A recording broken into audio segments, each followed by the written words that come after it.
ficar mais elegante ou mais feio não, porque eu já sou belo por natureza, né? Mas, mas é por causa da cirurgia que eu fiz aqui nos olhos. E aí a claridade, o excesso de claridade incomoda um pouco. Muito bem, queridos irmãos e irmãs, na leitura que nós escutamos, a primeira leitura do profeta Isaías, é muito interessante o que o Senhor, através do profeta, apresenta para nós. Ele diz que Deus, em um determinado tempo, vai dar ao seu povo um banquete de ricas iguarias. Um banquete, um grande banquete, um banquete farto. De que tempo o profeta, sobre qual tempo o profeta está falando? Em que tempo Deus vai nos dar um grande banquete? Deus vai dar ao seu povo um grande banquete, ou seja, vai fazer uma festa. No tempo de Cristo, no tempo que nós chamamos de messiânico, que é o tempo de Jesus. Jesus é o Messias.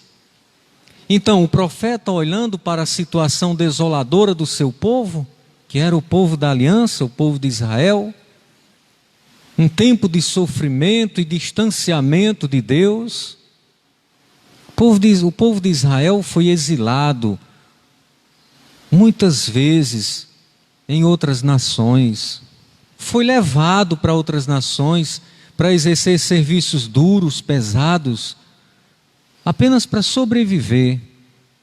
E esse mesmo povo perdeu ali a sua capacidade de organização, a sua dimensão política, ou seja, a capacidade de se organizar, de governar. O povo perdeu também, de certo modo, a sua capacidade de culto. A religiosidade estava debaixo das mãos de uma outra nação, de um outro governante. Então, certamente, esse povo sofreu muito. Imagine nós brasileiros, de repente, sendo obrigados a aceitar o governo de uma outra nação que nos oprimisse, que nos maltratasse. Certamente um sofrimento maior do que o que nós já vivemos. Pois assim o povo de Israel viveu por muito tempo. Agora, o profeta vai tentar dar alento a esse povo, tentar consolar e animar esse povo. E o que é que ele diz? Olha, naquele tempo, naquele monte, ele usa a expressão monte, né? Deus vai dar a vocês um grande banquete, Deus vai fazer uma festa, Deus vai saciar a fome de vocês. Repito, queridos irmãos e irmãs, aqui é o tempo de Jesus, o tempo de Cristo. Mas o que é que isso tem a ver conosco? Tem tudo a ver. E esse tempo ou esse monte, mais do que um tempo mesmo, ou um monte, um tempo cronológico, ou um monte, um lugar, esse monte, esse tempo, se refere à nossa experiência com Cristo. A partir do momento que eu, que você, que nós fazemos uma experiência, olha aqui, gente, a partir do momento que nós fazemos uma experiência com Cristo, nós começamos a experimentar uma vida de banquete, ou seja, uma vida sem fome. Sabe por que ainda existe tanta fome, tanta injustiça e tanta maldade no mundo? Porque Deus ainda não é tudo no coração de cada pessoa. Se Cristo já fosse tudo na vida de cada pessoa, inclusive na minha e na sua, o mundo seria diferente. E nós viveríamos sem dúvida um tempo de ricas iguarias, um tempo de paz, um tempo de maior amizade, um tempo de maior comunhão nos convívios, um tempo de felicidade maior. A questão é, queridos irmãos e irmãs, que nem sempre nós nos identificamos com esse Cristo que é o monte de Deus. Cristo é o monte de Deus. O monte é o lugar onde Deus fala com o seu povo, onde Deus se comunica com o seu povo, pois Jesus Cristo é a pessoa através da qual Deus se comunica de um modo pleno com o seu povo, com cada um de nós. Cristo nos fala, Cristo nos encaminha, Cristo nos salva, e Ele nos salva de diversos modos. Salva a nossa vida de perigos.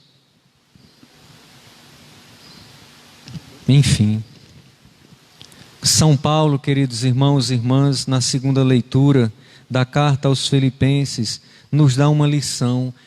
A lição em que sentido? São Paulo se identificou tanto com Cristo. Aí sim, São Paulo fez de Cristo aquele monte, o monte sobre o qual Deus o saciou todos os dias depois que ele fez a experiência com Cristo. O que é que diz São Paulo na segunda leitura? Sei viver na miséria e sei viver na abundância.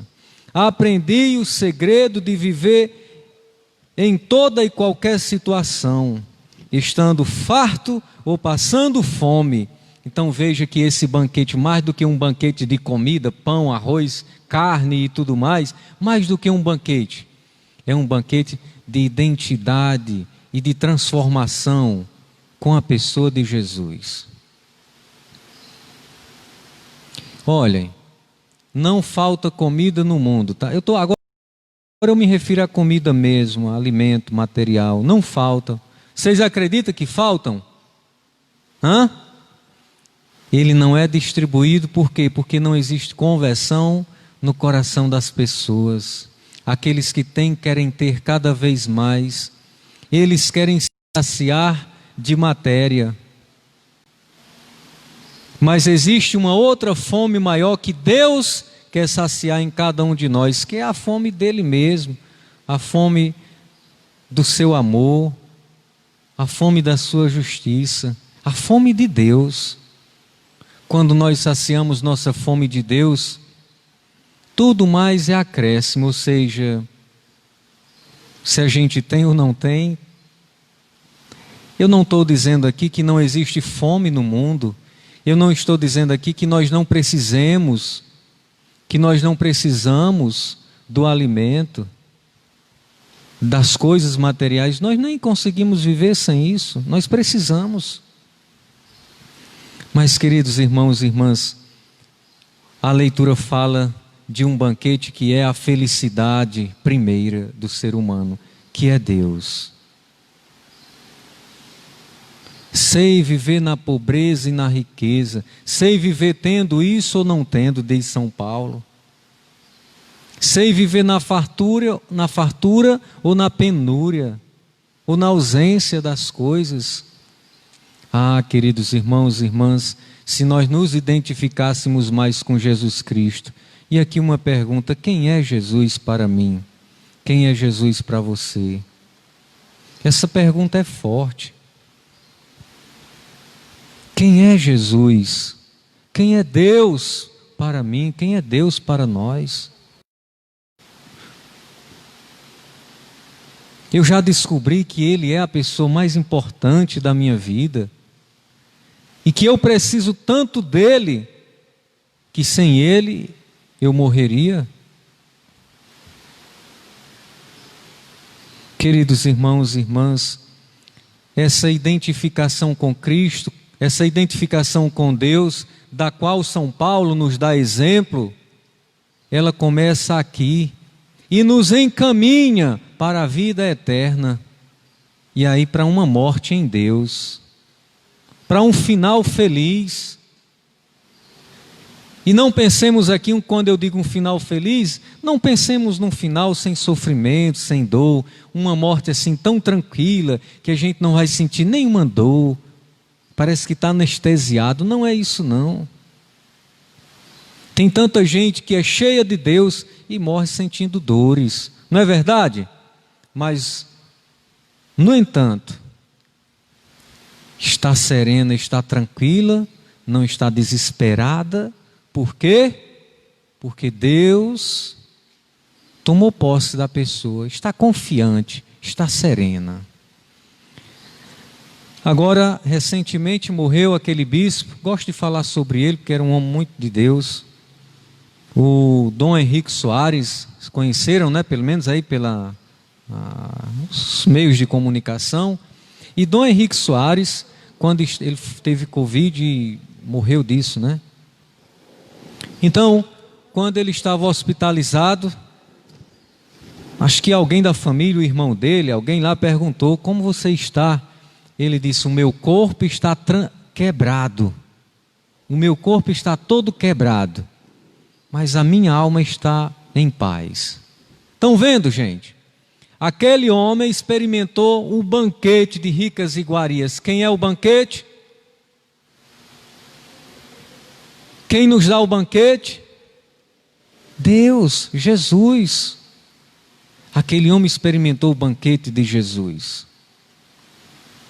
Talvez, coitado, não tivesse nem conseguindo se alimentar direito, mas estava sereno, estava forte interiormente. Entendem? E eu encerro, queridos irmãos e irmãs, olhando para o Evangelho. O Evangelho fala exatamente disso, mais uma vez, de um patrão que preparou uma festa de casamento, um grande banquete, e mandou convidar as pessoas, mandou o convite para os convidados, e diz: tudo está pronto, todos os animais cevados, os animais que estavam preparados para a festa foram abatidos, agora só estou esperando por vocês.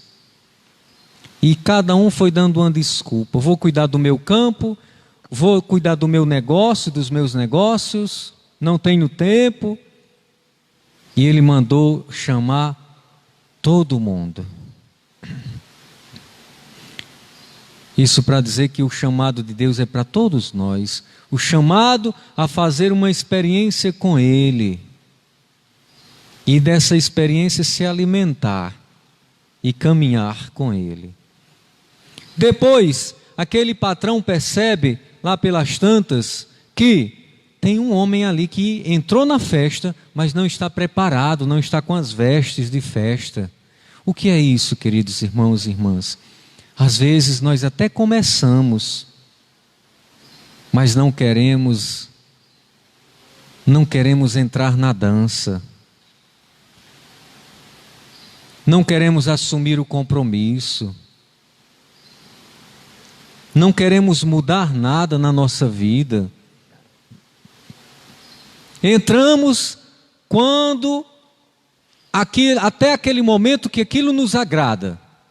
Mas quando eu tenho que vestir tal roupa, ou seja, quando eu tenho que me identificar, quando eu tenho que assumir, quando eu tenho que fazer algo por aquilo que eu abracei, aí eu recuo. Eu não vou vestir essa camisa.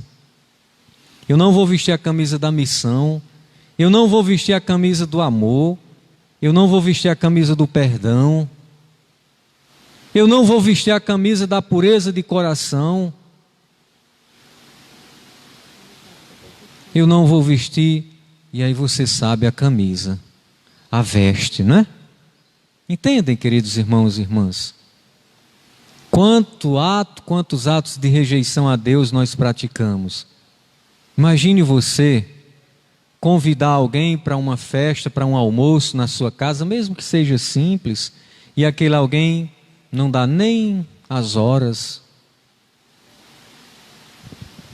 Imagine alguém te convidar e você também não dá nem as horas. Você não fazer caso. Se alguém te convidou, é porque aquele alguém tem atenção com você. Se alguém te mandou um convite, se alguém teve a atenção de ir até você ou de mandar um recado, é porque esse alguém tem consideração para com você. Então, cuidado para você não ferir, para você não virar as costas para a pessoa que tem tanta consideração para contigo. E aqui eu concluo dizendo, queridos irmãos e irmãs, muito mais ainda nós deveríamos ter cuidado quando este convite vem da parte de Deus. Aqui está um banquete, uma mesa, um monte de banquete. E isso aqui também é um banquete, a palavra. Quantos convites Deus já fez a tanta gente para vir se alimentar numa missa, numa celebração da palavra, da Eucaristia, se alimentar das orações, do convívio, mas tanta gente ainda continua resistindo. Não resistamos nós e ajudemos aqueles que estão resistentes a quebrarem suas resistências. Que Deus nos ajude, queridos irmãos e irmãs, e nos perguntemos, quem é Deus para nós? Quem é Deus para mim? Quais são ainda as minhas resistências? A resistência às pessoas que tanto abrem o coração para mim, às vezes estando ao meu lado, na minha casa, e eu sou tão resistente a um convívio. E quais são minhas resistências para com Deus, especialmente?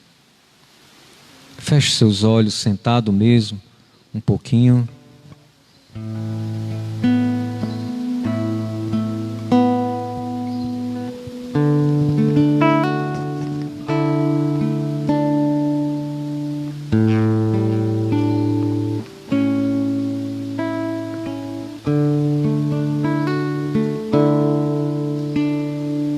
Poderíamos pensar agora no nosso nível de acolhimento, as pessoas que têm consideração para conosco, incluindo nisso também Deus.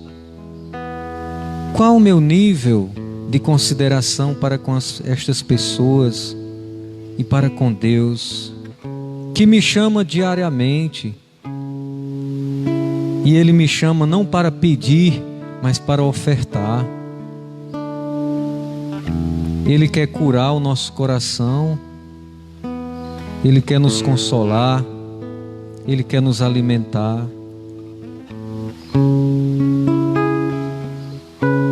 Diga para Jesus: aqui estou, Jesus.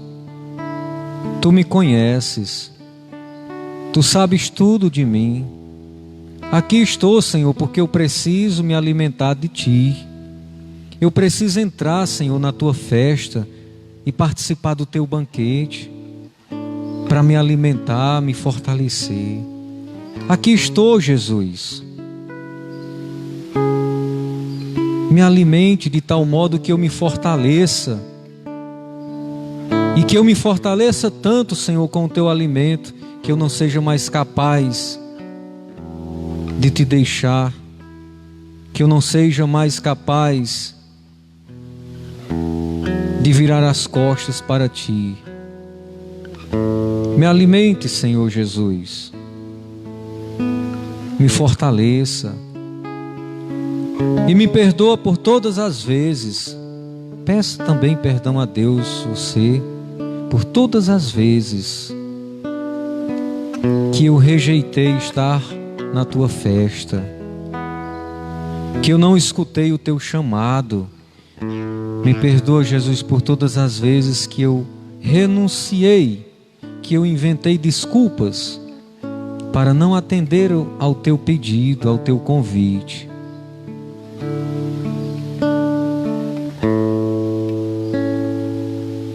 Eu quero, Senhor, entrar na Tua festa e quero fazer amizade contigo. E quero também, Jesus, ajudar outros a fazer essa experiência. Eu não quero ficar com essa experiência só para mim. Eu quero fazer com que outros experimentem na minha casa, no meu trabalho. Por isso eu me disponho, Jesus, a partir de agora, a falar de Ti, a convidar outros. Assim como os empregados foram convidar as pessoas nas ruas, nas esquinas, eu também, Jesus, vou agora convidar outras pessoas. Por onde eu andar, vou convidá-las a virem à missa, a virem escutar a Tua palavra. Me ajuda, Jesus, a ser também um mensageiro Teu, um mensageiro de coisas boas, um mensageiro da paz.